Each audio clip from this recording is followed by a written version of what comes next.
Alright guys, Fiddlefarer here and welcome back to another unboxing video. Now today we have Tina from Koiga Saku Koro Sakura Doki, which is I believe it's a visual novel or it's just a PC game, but I think it is actually like a visual novel format, and she is one of the characters in it. I'm not sure much about her because I haven't played the game. I believe she is a love fairy, or at least that's what it says on her like little profile thing from the Crunchyroll, so I'm going to kind of go with that, and hopefully that's kind of correct. So I got this figure quite a while back. I've been waiting a long time for it because Crunchyroll has been a little tatted the last little while, but I finally got her. I'm really excited. I love her scythe. This is probably the main reason I got this figure. Her scythe is very neat indeed. It's large, and really makes her different. So let's start with the video.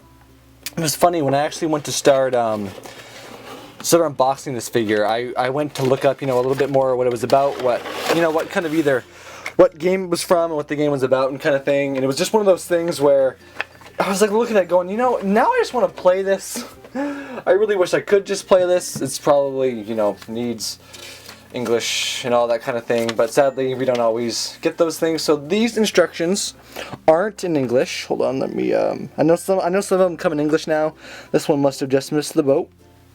She comes with, as you can see, with some really cool parts, and so let's go ahead and just start taking a look at them individually. Oh my gosh, she's so cute. I must say, she is a really adorable looking Nendoroid.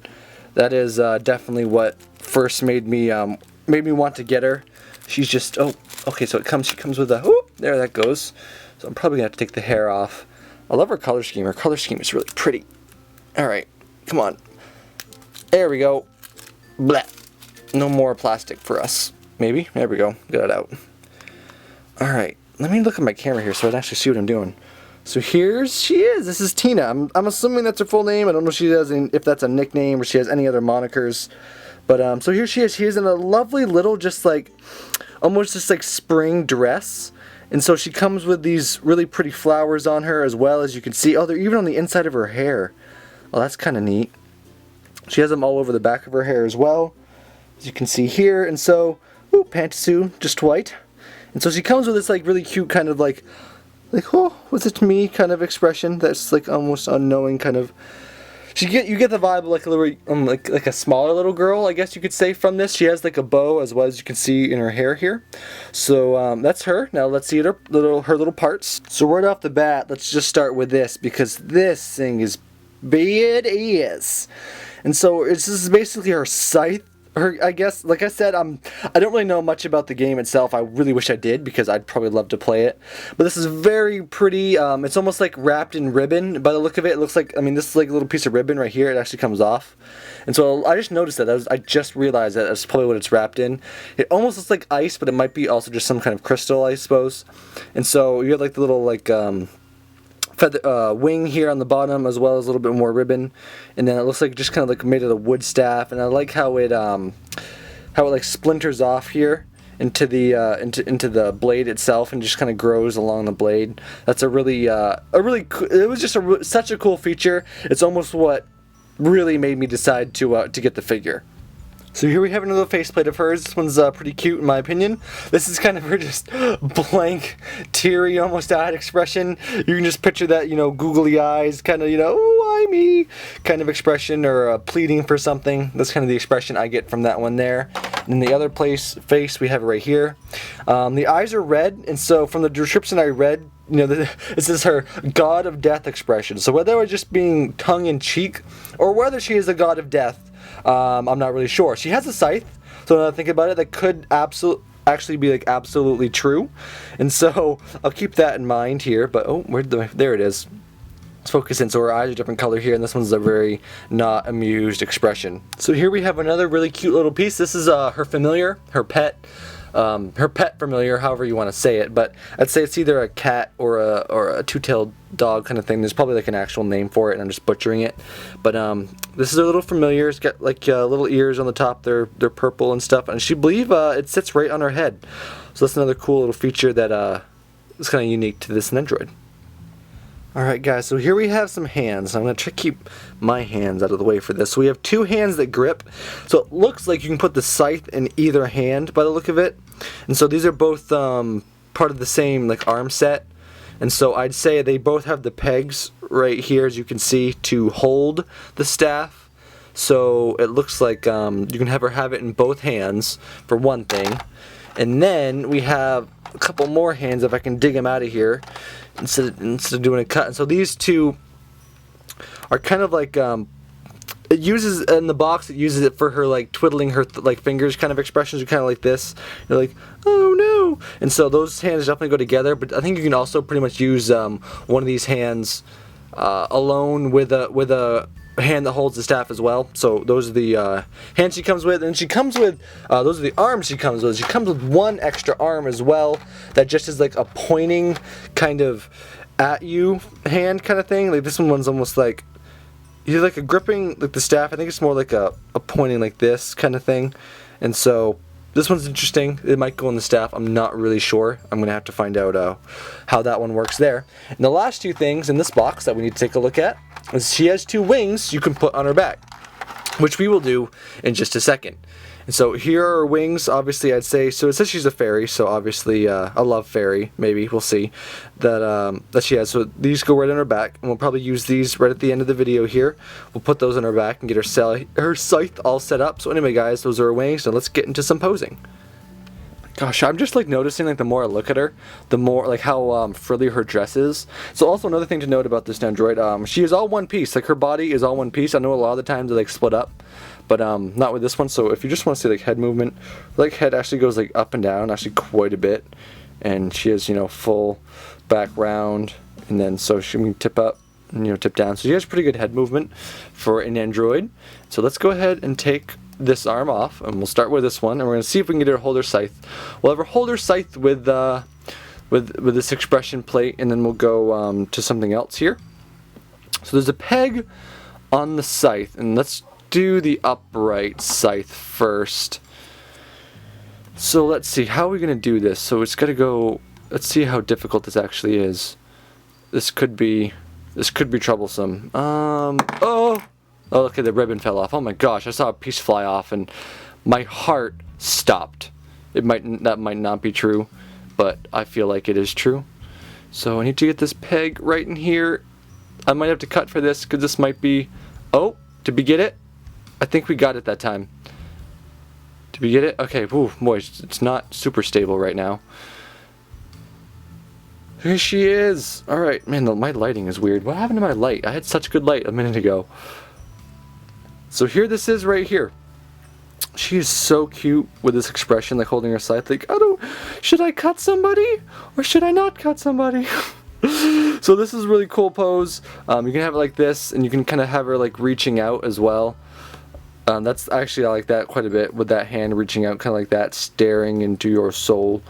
And so that's cool. I don't think I have the scythe quite in there, but I think it's just a matter of you just gotta make sure you really get it in there before you probably stand it and put it up where it's gonna go. But anyway, let's check some of the other faceplates as we go along.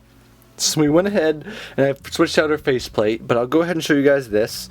So I've got her familiar right here, and her familiar, I figured there'd be like a magnet in it or something, but there isn't. She literally just like rests on top. So she doesn't go up there great, I'm not gonna lie. You have to be careful because she kind of just falls off a lot.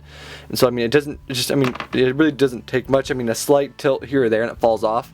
But I mean, there's nothing really that would probably break all that easily off this. So not too crazy much you have to worry about, but still just a little bit. Keep in mind that it's not like magnetized, which I kind of feel like it probably should be. It's just kind of there. There's a thing in the bottom here. I'll have to look and see if that actually is supposed to do something, or if that was just for packaging purposes. Alright, anyway, while we're doing this, let's go ahead and take her head off so we can see that.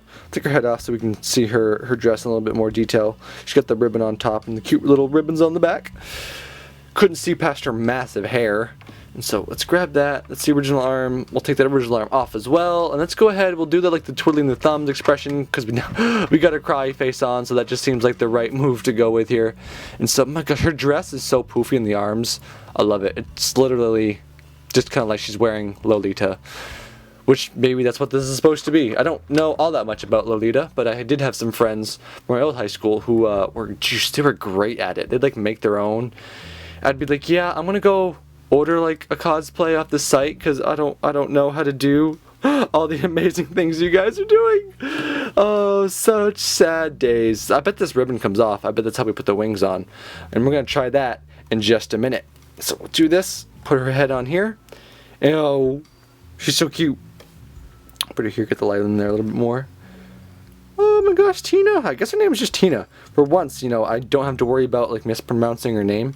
I probably am. It probably isn't just Tina. It's probably, I don't know, some weird pronunciation thing I'm doing totally wrong. But anyway, guys, here that is her with her kind of crying face. I just picture her shaking.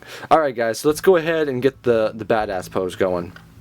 Alright guys, so a couple things to show you before I continue with what I'm doing here. So let me get you all back in focus so we can all see what's going on. So first things first, I noticed with the familiar, with this little this came with this little plastic thing when I first took it out of the box.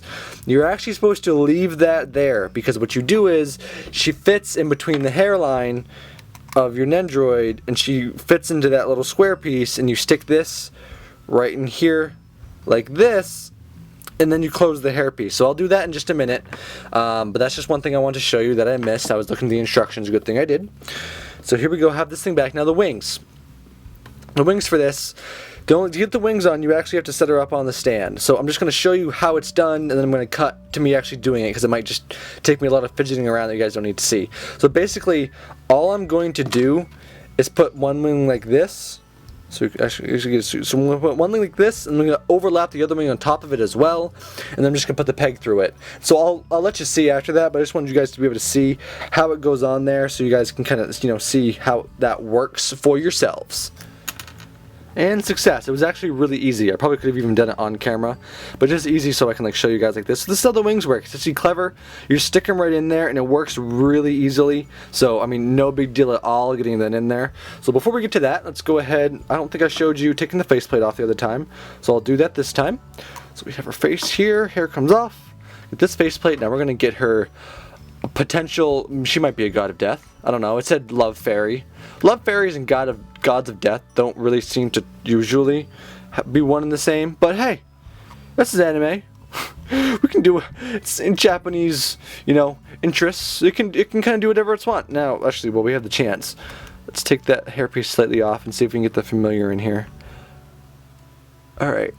So that goes just like that, and then it closes up like this, and now familiar stays firmly on the head. Perfect. I say firmly, it's pretty firmly. It's not the firmest thing in the world, but it's pretty good. Alright, now arms. What are we going to do for arms for this one? We're going to put the scythe arm back on this side here. So let's get her right here. And then put that on there. And then what's this hand do again? I'm not really sure. I think it might just grab the scythe as well. Not really sure what this hand is potentially supposed to do, but if I find out something really interesting for it, I will let you guys know.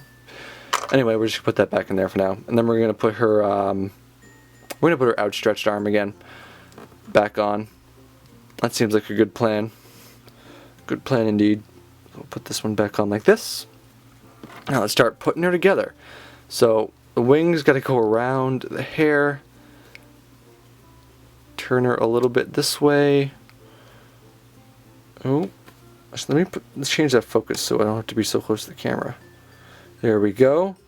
So we have something like this, and now let me cut while I get her scythe back on. Actually, that's a good idea. So here we go, guys. I got her all set up, and I did find out what that other hand was for. So the other hand was for when you wanted to have the scythe upside down, you had to use that hand to do it with. And so basically, you don't really need, doesn't have a peg for it, but since the scythe actually rests on the ground, basically you just need something to prop it up in, and the scythe kind of does the rest to prop itself up. So anyway, guys, this has been Tina from the game. I already said it. It's like Koigi Sakukoro Sakuradoki. So sorry if any of that's wrong. I'm sure someone will let me know. So anyway, guys, I've had a lot of fun unboxing this figure. She's really cute. Her dress and like all the butterflies. on her dress and the butterflies in her hair. And just everything. It really all came together. The color palette was really nice. So I really enjoyed this figure. It was really fun to unbox, and this scythe really makes it really unique to display somewhere. So anyway, guys, I have been Fatal Ferret. I do figure unboxings and manga reviews and manga hauls and all that kind of fun stuff. So if you'd like to see more videos like this, I'd be grateful if you subscribed. And if not, just give us a like and a comment on what you thought of the video. So anyway, guys, I have been Fatal Ferret, and I will see you back on the prowl next time. Bye-bye.